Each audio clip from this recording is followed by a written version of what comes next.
President Feinstein is settling in well here at UNC. Coming up, we talk about the steps he's taking toward making sure the university is on track when it comes to finances, and he wants your input. Plus, the excitement around Campus Commons continues as we talk about the renaming of one of the new services that will be available when the Commons opens this spring. This is Bear News. Thanks for joining us. I'm Tanner Schwint. And I'm Ashley Franco. With the opening of the Campus Commons, the integrated student service that was once known as GPS Plus gets a name change.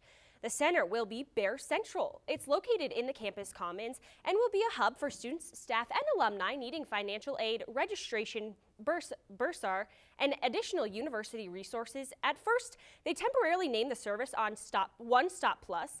Then the name changed to GPS Plus to capture the idea of helping the UNC community navigate with resources and information.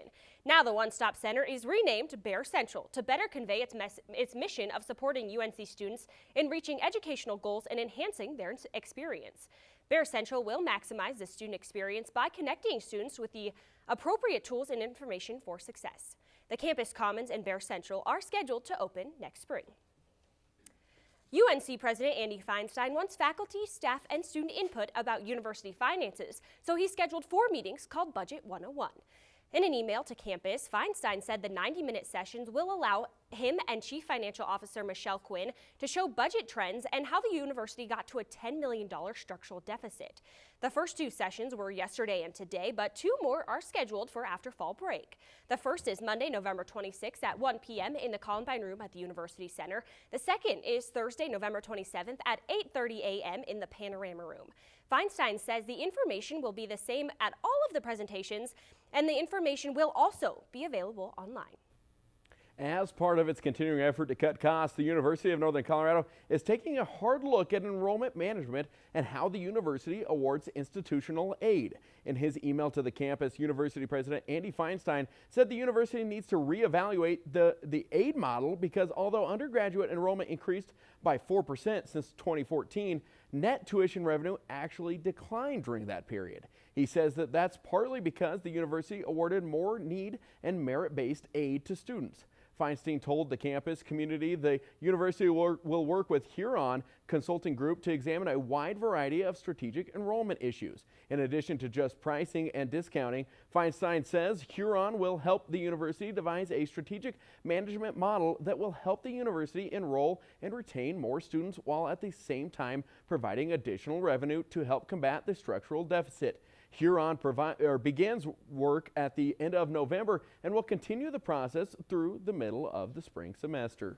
It's time to get a check of your first weather forecast with meteorologist Michaela Lucero. Michaela, it's been a very Colorado week weather-wise. We've seen snow and sunshine, but how's it looking out there right now? It has been a beautiful fall day out there for northern Colorado. Right now, Greeley, a warm 56 degrees out there with those sunny skies. Seeing sunny skies out there in Loveland as well, 57, just a little bit warmer. Up in Fort Collins, we've got a few clouds hanging out, so we're feeling a little bit chillier out there, 52 degrees for this afternoon. And Denver, still seeing those clouds, 55 degrees. For the rest of Colorado, 60s down in Pueblo out towards the plains, about 55 degrees, and over the mountains in those middle 30s. Now, Colorado's been dry over these last few days, but we cannot say the same for the rest of the country. There is a big mid-latitude cyclone heading towards the northeast. Now, if we take a closer look, we can see we've got rain and snow and ice making its way towards the northeast, and this is going to be one of their first big snowstorms of the season. Now keep it right here on Bear News. I'll tell you more about your walk to class for tomorrow, the snow we're going to see this weekend, and I even have a Thanksgiving forecast. Guys. Thanks, Michaela. It's getting colder outside, and UNC School of Communication Honor Society Lambda Pi Eta wants to help. So the group is having its first coat drive to help those in need. The drive started on November 12th and runs until the end of the month. They want students to donate new or gently used winter apparel. Now, to make it easy, they have 2 locations where you can donate. The first is the communications office in Candelaria, Hall Room 1265. The second is the Levi's outlet store in Loveland at 5825 McWhinney Boulevard. Project manager Natalie Hansen said they'd appreciate everyone's help. And this year we are hosting a 2018 annual coat drive to help benefit underprivileged communities in Longmont, Loveland, and Greeley. I hope you can help us out this holiday season. Thank you so much. Lambda Pi Eta members will hand out all donated items around Greeley, Loveland, and Longmont, so your donation helps people locally. That's an awesome way to help out our community for sure. It's great that they're doing that. The UNC's jazz program is recognized as one of the best programs in the country multiple different times. After the break, we give you a look at the top 3 jazz bands here at UNC.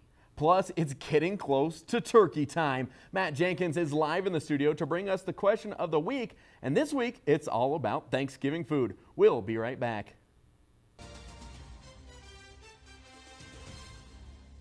All right, give me a spot. You know my motto, safety first. They could be dangerous. I think we should call animal control. Animal control? To be safe. Don't worry. Just... I got this. It's a new motto. You don't have to be perfect to be a perfect parent. There are thousands of teens in foster care who don't need perfection. They need you. Here's your check.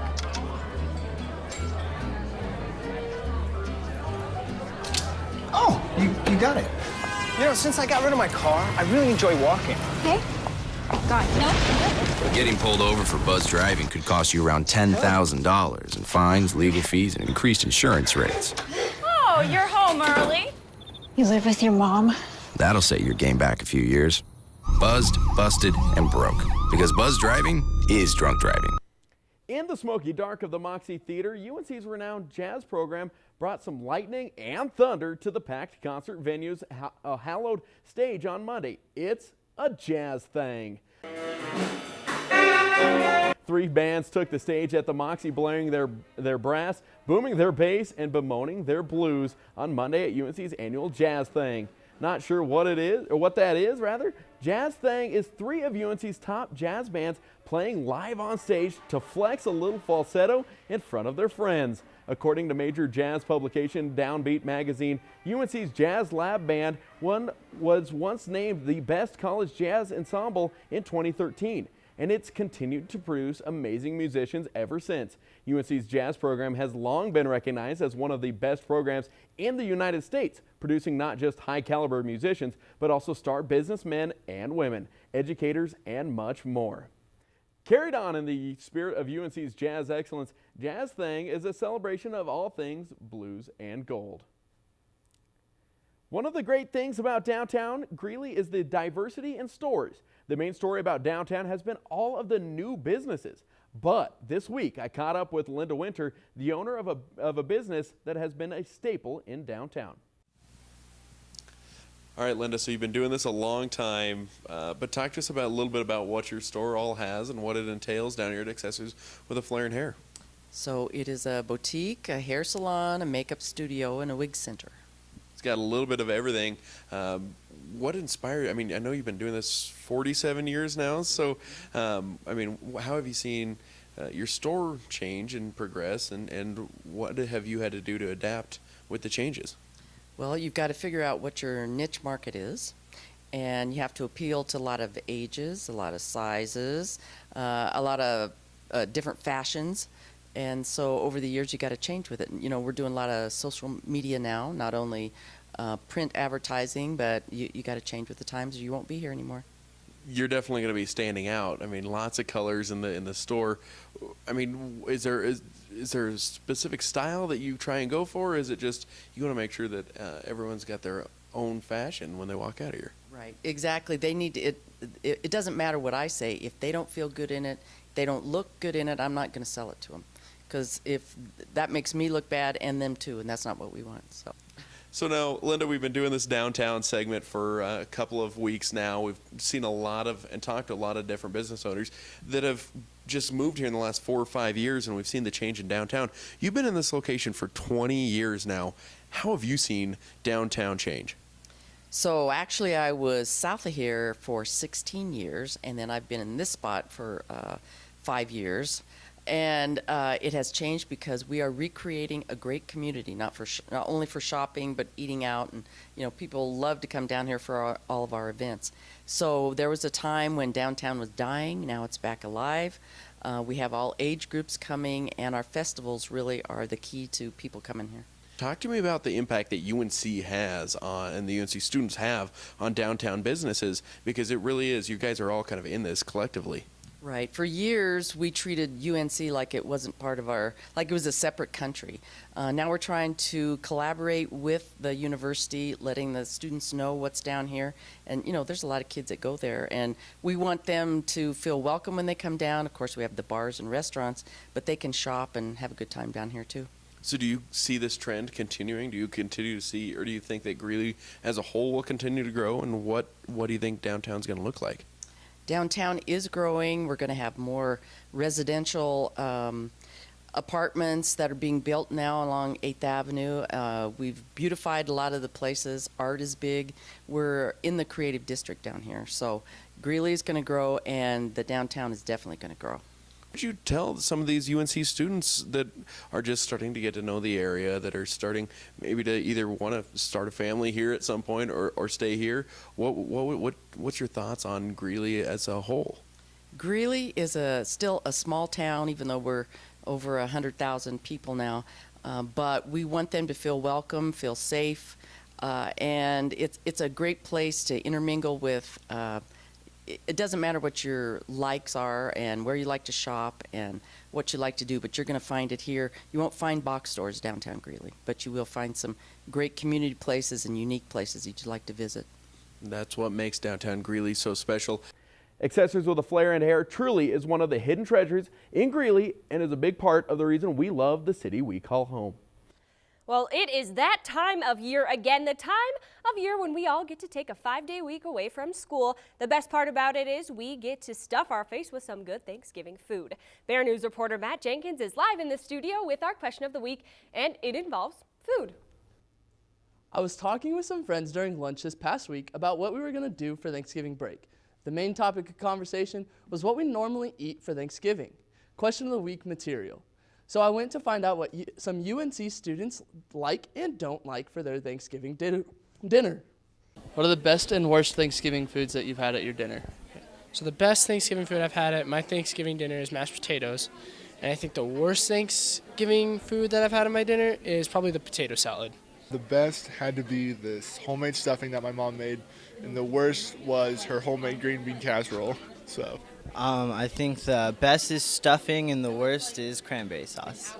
The best would be mozzarella sticks and the worst would be green bean casserole. The best Thanksgiving food that I've ever had was my mom makes a sweet potato casserole, and it's like so good. It's like a dessert, and it's like one of my favorite things I look forward to. Probably like the worst food is like some casserole. It can be a hit and miss. Now every family has a different tradition with Thanksgiving. People eat different foods, but I hope the one thing that stays consistent with every family is their turkey. Back to you, Ashley. Thanks, Matt. Talking about Thanksgiving not only gets me excited for it, but it is also making me hungry right about now, which is not usual. I love food. Well, November seems to be flying by, which means fall is coming to an end and winter is right around the corner. Coming up, Michaela will have a look at your full weather forecast and when the next chance for snow might be. Stay with us.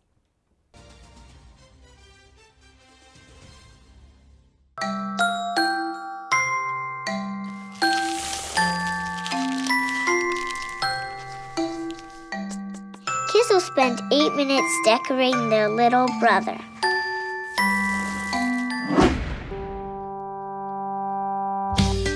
Brushing for 2 minutes now can save your child from severe tooth pain later. 2 minutes, twice a day. They have the time. Welcome back to Bear News, and thanks for joining us. I'm meteorologist Michaela Lucero. Well, let's get straight to the rest of your day. 52 right now in Greeley. We're cooling off to about 50 degrees by 5 o'clock tonight and in those middle 40s by 6 p.m. Now for this evening and into tonight, 30 degrees down in Pueblo. We're in those teens and 20s out along the mountains and in those middle 20s up near northern Colorado. Tomorrow we are going to warm up, 50s in Denver, 60s up in northern Colorado and down near southern Colorado in those middle 50s. Now to plan your day, 60 is going to be our high for Greeley tomorrow. Starting off our day at 33 degrees, so if you've got those morning classes, be sure to bundle up. By lunchtime, 55, and we'll stay in those upper 50s as we head into the afternoon. Now, just as promised, I've got a Thanksgiving forecast for you guys. If you're waking up to run your Turkey Day 5K, we're going to be at about 39 degrees to start off our morning. Great running temperatures, but if you're just watching, be sure to bundle up. 55 by lunchtime, we're hitting 57 by 3 p.m. And when we're eating dinner, we'll cool off quite a bit, 41 degrees. Next 3 days in northern Colorado, 57 on Friday. We are expecting snow on Saturday, and temperatures will be at about 28 degrees. 40 on Sunday, so we'll warm up quite quickly. 49 to start off our week next week, and we'll stay in those lower 50s as we move through the rest of the week. Now, this is my last Bear News show, so I'm signing off and sending it back to you guys. Thanks, Michaela. It has been so wonderful having her here with us these past few years. She's a dear friend of mine, and I'm so happy for her. We're excited to see where she goes in the future for sure. Absolutely. This is my first semester, but she has been a true professional and just a joy to work with. So good luck to you, Michaela, and we do appreciate everything that you've done here for Bear News. Absolutely. Well, the boys are back in business. The UNC men's basketball season is in full swing. Their first game is in the books, and the team is looking great this year. And the other boys are out of business. The UNC football team's season came to a close, and let's just say it couldn't come soon enough. Ben Shoemate has all the highlights coming up in sports. Hey, I'm Anderson Cooper. As a parent, you want to make sure that your child knows how to deal with bullying when they see it happening. And chances are they want to help, but they don't really know how. I'll teach them that the best thing to do is calmly walk away, find a teacher or other adult, and speak up. And do your part. Be that adult they can talk to and trust will listen. Join me to help stop bullying. Go to stopbullying.gov to find out more. You sure you don't want some? It's chamomile.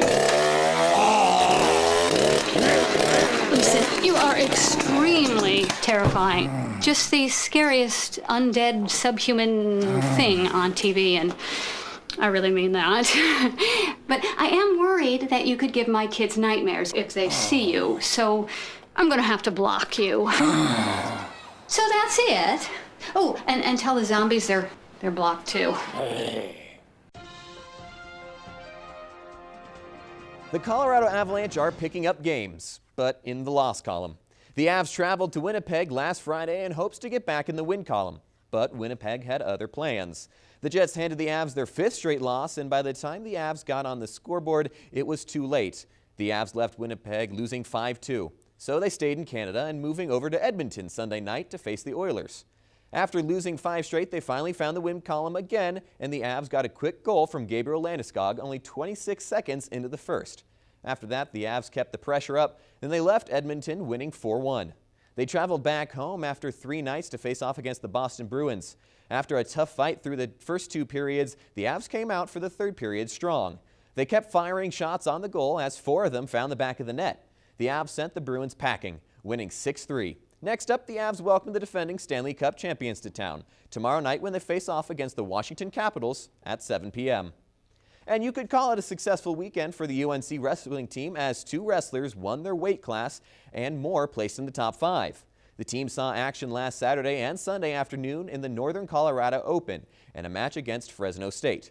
Robert Winters Jr. won the 285-pound bracket for his first collegiate championship with 2 byes before beating 2 opponents to meet his UNC teammate Brian Barnes in the finals.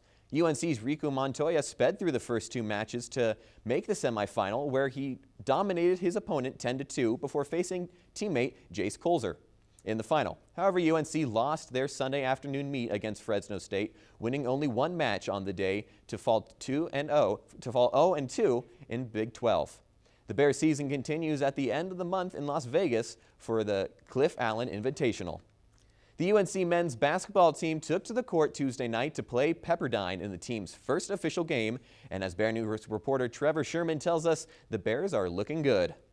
The Bears have been breaking all kinds of records this season. Trent Harris made 11 threes to break the Division I record against Colorado College. Yeah, and the thing about Trent was, those 15 shots he took, 15 of those were all good shots, and that's a thing that we really work on when a guy has the hot hand. We got to try to find him. As I told him, he has the school record, but he's still 3rd place on my all-time 3-point shooting deal, because I had a guy make 16 in a game, and I had a guy make 13 in a game, and you probably would have got to that if we would have kept him in there, but I just thought that the way the game was going that we need to make sure we keep him fresh for the Pepperdine game come Tuesday. I've had some games like this in my life, but I've never had 11 threes in my career. You know what the most you've ever made in the game is? I would say the most is probably about 7, maybe 7. In the game against Pepperdine, Jordan Davis became UNC's highest scoring player with 1,569 points. I don't think it really hit me until I probably call home and talk to my parents. But it's definitely big just to be able to, be in the history books. That when I decided to come here, that was the biggest thing I wanted to do, is just leave my legacy and do it for my parents. I feel like that's one way of me being able to tell them thank you for all the things that they sacrificed and gave me in life. So that's for my family, really. So I know you're the alpha. You always want the ball at the end of the game, but did you want a little bit extra knowing you're that close to the record? No, I just wanted to win. I wasn't even focused on the record. Like I said, it just at that time, great players have to finish the game, and I felt like with me carrying the mindset that I'm the best player on the floor, I got to finish the game. For Bear News, I'm Trevor Sherman. The Bears look to continue their hot streak next Wednesday against Incarnate Word in San Antonio. It wasn't supposed to be like this for the University of Northern Colorado football team, with Jacob Nitt returning and a supposedly improved offensive line. This Bears team was supposed to make a big splash in the Big Sky. But following a 35-7 loss at Montana State Saturday, the Bears season came to a close at just 2-9 overall and 2-6 in Big Sky play. Though the season has to be viewed as a disappointment, the Bears did have their moments, most notably a 42-14 win over Northern Arizona with 12 players suspended to secure their first win. Then the next week, UNC won a shootout over Southern Utah 42-39 to keep building. And back-to-back losses dampened the spirits around the program, but the Bears look promising moving forward, even without standout wide receiver Alex Wesley. It appears UNC has applied for a second medical redshirt year for Jacob Nitt, and when we asked Ernest Collins Jr. about this, he says that they're working on it. It would be his second medical redshirt, which is odd, honestly. And it's not very likely, in all honesty. The real question going into this offseason, will Ernest Collins Jr. be back next year? Right. It wasn't the season we were hoping for, but hopefully, this time off will give them some time to think and rekindle that fire so they can have a better season. Hopefully we get a good draft pick. If only they had a draft pick to waste. They got to find their direction, there's no doubt. Now remember, Bear News is your on-campus source for all things UNC. Thanks for joining us. Have a wonderful week off, and we will see you in 2 weeks.